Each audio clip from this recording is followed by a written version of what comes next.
two questions. One on this fact that you documented.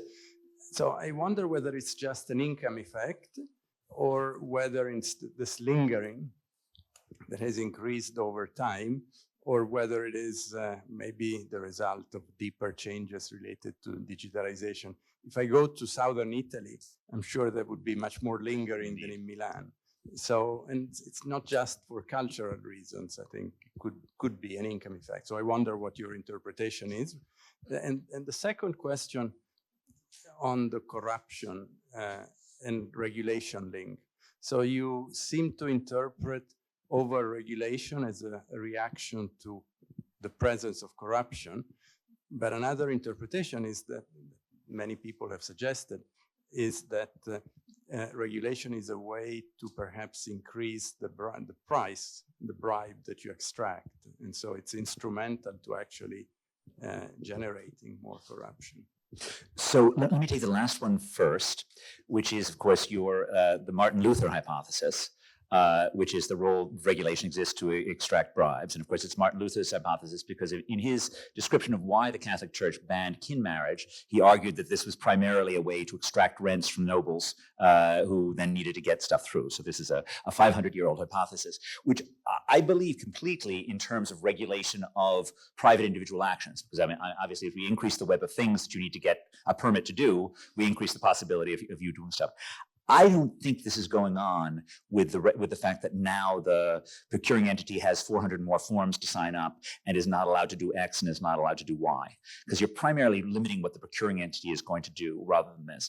And certainly, like, I think everything that I know about the history of New York City, where I sort of went deeply on this, is like these things come in waves. They do appear to be associated with less corruption.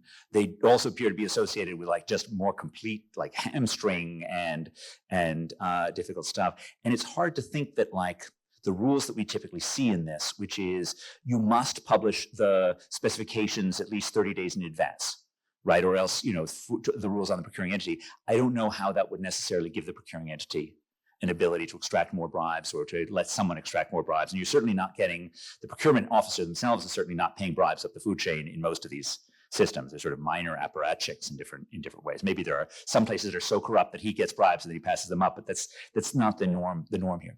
So in our model, in my vague attempt to like force some economics into this movie paper, I totally played up just straight value of time. So that's what I emphasize, and that was the framework that I brought to it, and that's how we frame it. I don't know.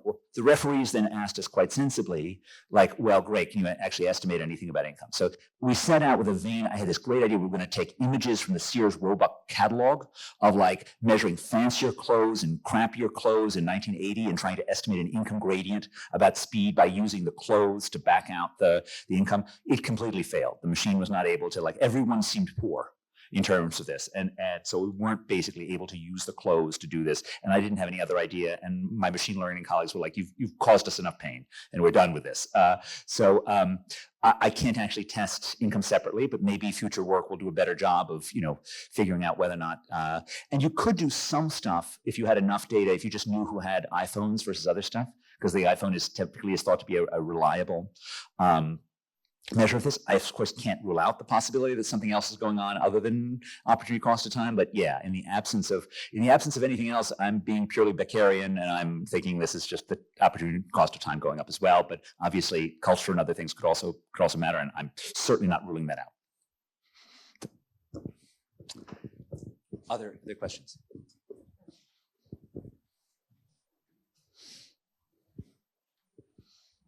I found this analysis of the roughness conditions very interesting, and I was wondering what matters more for drivers. Is it the sort of the invariant roughness of the roads, or the variability and the unpredictability of roughness, let's say, over time? I don't know that I know that. I mean, I think we think that these breaks are pretty salient because we notice how much people change. What I think I'd want to do with that is like the variability over time or the lack of predictability. I don't know that would show up in terms of speeds, because if I don't know whether or not it's going to be rough, I'm not going to adjust on it. So I think I'd see less.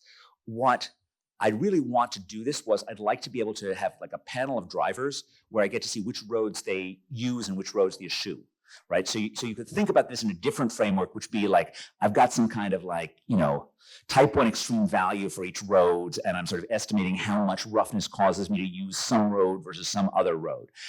I don't think Uber is very good for this, because like the Uber app tells them where they think it should go. And so it's not particularly free on this. And but that's what I think I would like to do to measure that. So I think this is a great thing. I think in general, like there's a lot that can be done with like route choice. I mean, I'm really interested in sort of like what causes people to walk along one road rather than another as they're going from one part of Milan to another. Like which it gives you in some sense, like looking at this would give you a sense about like what amenities at the visual level make a road more attractive or not. You could imagine having like various points in time, people have talked about policies to like punish the excess of ground level bank space, which makes it less attractive, allegedly, right? I would love to see something which actually shows which amenities do cause people to, but I think that the route switching methodology is better than the speed switching methodology for getting at this. Other questions? I guess related to that question, I was fascinated by your attempt to measure the potholes in the roads. I think it's, for a European, it's a striking experience to drive in the US. But the question— Yeah, it's exciting, isn't it? Yes. But the question would be, what are you trying to test with that? Is it a broken window? No. Let me No. advance some ideas. Maybe there's more crime along some roads, or is it more institutions? Is it differential institutions that make roads to be repaired versus not? Because what I find striking is that there are countries, say Sweden, in which there are lots of very strong winters where but they're repaired after that, and at the same time there's less crime, I guess, in the streets, etc. So it's fascinating. What are you going to use them for?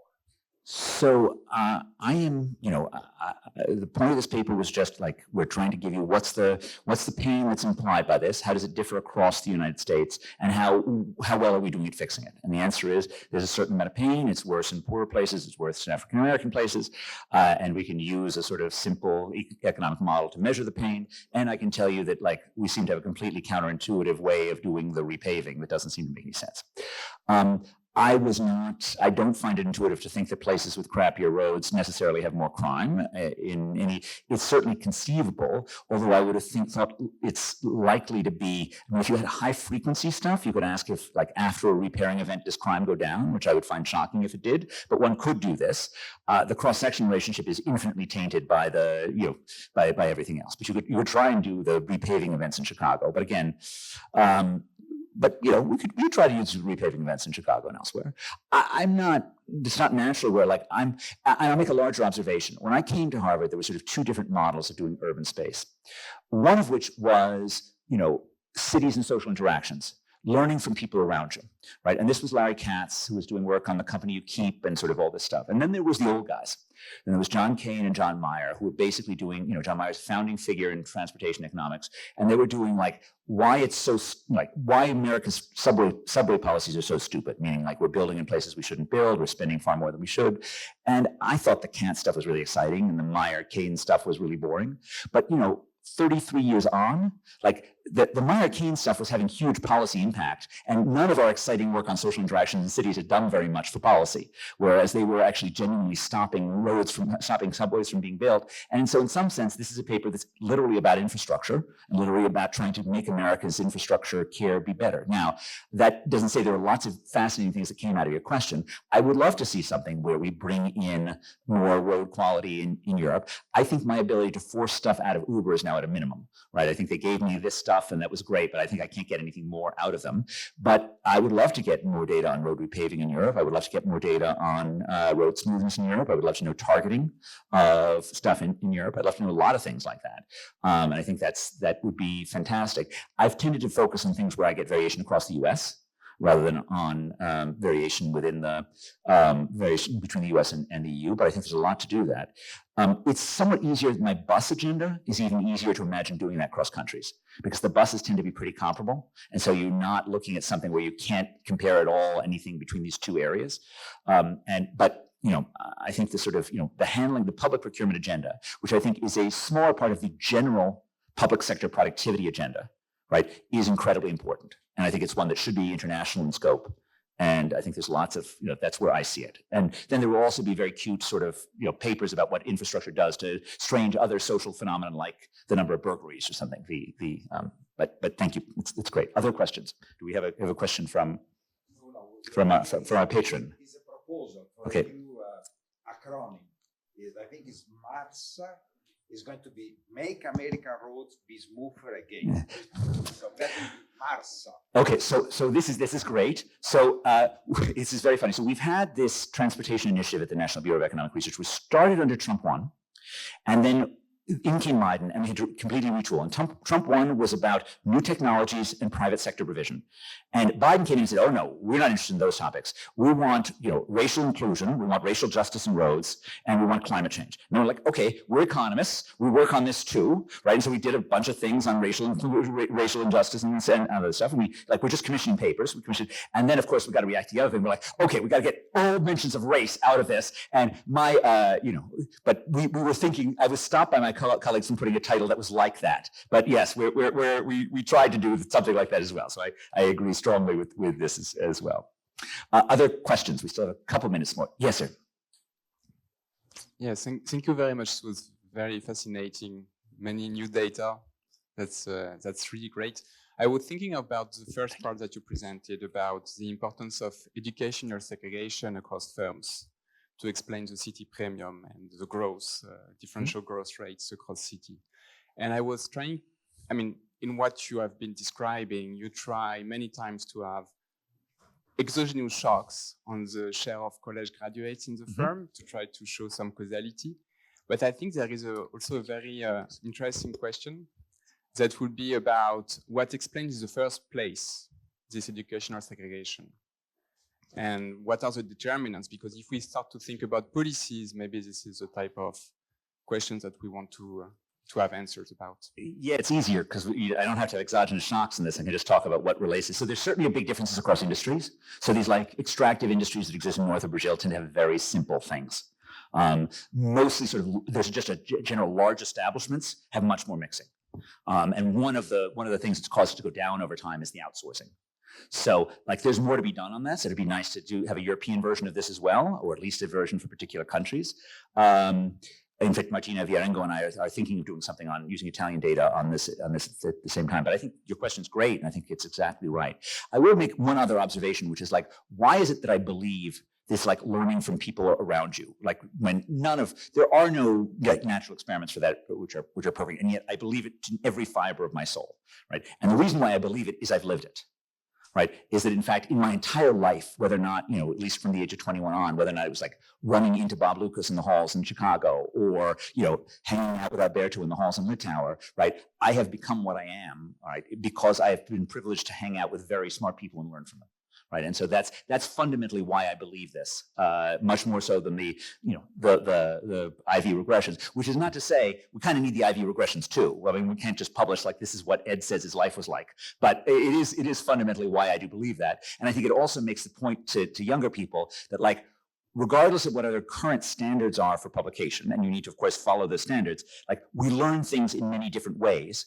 And don't restrict your learning to things that you could get published in the AER, right? You learn from many different things, including things that you experience in life, history that you read, ethnography that you read, and don't turn off those channels for actually educating yourself in different ways. Do we have time for one more question or no? Yeah, perhaps. One more. So it better be good. Okay, Tito's going to. No, well, just Perfect. There. Yeah. Here to give room. Thank you. I guess speaking of public transportation, which hasn't really been brought up a lot, but I was wondering whether I was thinking about the student data or the young people data, how lower income tend to have a more limited movement across space, and higher income young people have a more varied and also more geographically more distance to more access to things that are farther away. I was wondering if you have ever taken into account the sort of connectivity of public transportation in this area. So I was thinking maybe in an area where there is a better public transport system that maybe connects lower income areas to higher income areas, or just generally connects lower income areas to more areas across the city, whether accounting for that kind of flattens this distance, where maybe in a city where generally people like there isn't as much investment in public transportation, and so generally maybe the overall income level is lower than in a city where there's a lot of public transportation investment, whether that would account for this sort of difference in income mobility. So I think this is a great topic. I think it's a great question that you raise. So there are like the thing that's relatively easy that one could imagine doing is estimating demobility, public transportation. And there are like the straight cross section is somewhat more difficult, since you expect to see people like who want more mobility living in places where they have more stuff. I should highlight there's a paper that I wrote 20 years ago that I'm not sure I totally believe, that documents in a bunch of different ways that changes in public transportation are actually associated with changes in poverty nearby. And what's happening is that in American cities, public transportation, particularly like buses, are disproportionately used by the poor. And so what happens is you see poor people selecting into areas where they don't need to own a car as a result. And this is from a paper of mine called, Why Did the Poor Live in Cities? The Role of Public Transportation. But you could look, particularly if you had a panel of people, so you were able to actually look at the people if you had like cell phones over time, you could look at a new bus route that opens or a new thing that, a new subway stop that opens nearby, and look at whether or not people actually does it change the mobility patterns in ways that leads to more mixing. So I think that's a great thing to do. There's a neat paper by a former student of mine in Paul Antris's named Daniel Ramos, who's now at Johns Hopkins, that actually looks at sort of crime going up in, I think it's Bogota, with connecting poor areas to rich areas, actually sees the rich areas getting robbed more often, which is also an interesting question. What I don't believe you can do is look at the low frequency effects, right? I just don't believe it's going to be nearly, so you look at the change, the person may or may not stay in that neighborhood, right? And you're then hoping that this thing is going to have a visible long run effect on their upward mobility. Feels very, very hard relative to other stuff. So I think it's probably doable that you can look at high frequency variation, like open the subway stop, look at how they move around immediately. And so I think that's a paper that someone should write, but it's not, I think, ideal for asking the question how much like long run upward mobility is related to that. Of course, you're left with the fact that the sort of cross section of variation is what you're stuck with, the sort of people who are isolated end up, and you can use things obviously like the moving to opportunity experiment, but it's much harder to sort of ask what the long run impacts are of public transit that connects us. We've lost the architects. I will say one other sort of contra architectural fashion thing on this, which is there's been a fashion lately since COVID for these things called 15-minute cities, which is this idea that we're sort of all going to inhabit like a village around our thing. And there are many things that are involved in 15-minute city policy, which is making more walkability, eliminating land use controls that make it hard to do retail in these areas, which I think are totally sensible areas. But I sort of hate the basic concept, and let me just say why I hate it. Because the idea that we're going to carve a metropolitan area up into 15 minutes areas that are going to be distinct and separated from each other, that feels like you're embracing segregation. Right. And for America, and certainly when I look at the relationship between the experienced segregation of poor people and how either 15-minute their neighborhood is experienced, or even how much 15-minute stuff is in their neighborhood, right? Their experienced segregation goes up the more 15-minute their neighborhood is. And I think that's just something, like particularly for American, given the incredible and awful history of segregation in the American city, I want a connected, metropolis. I don't want a 15-minute neighborhood. Indeed. So perhaps a better word would be a 5 minutes distance from public transportation. Yes. That would be, and Yes, there are exactly. rankings of this type that I think is promoting mobility.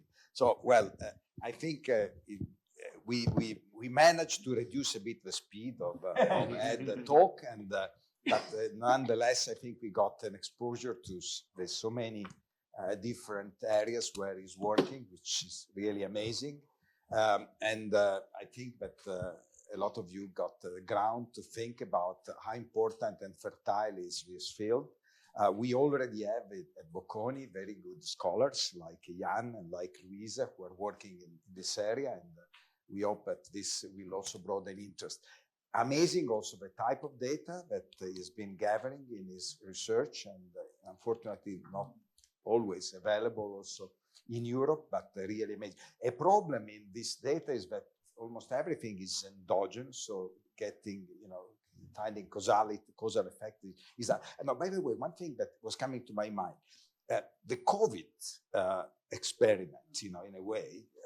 The COVID pandemic is something that was a big shock to the type of social interaction that kids may have, above all, because still in jobs you could still have this interaction.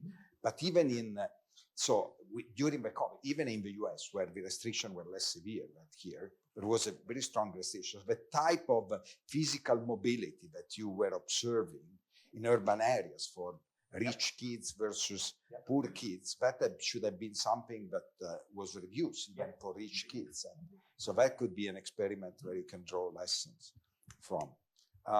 But anyhow, so I think, thank you so much, Ed, for your very inspiring lecture. I hope that many of you will take up this area for further research. And so once more, thank you so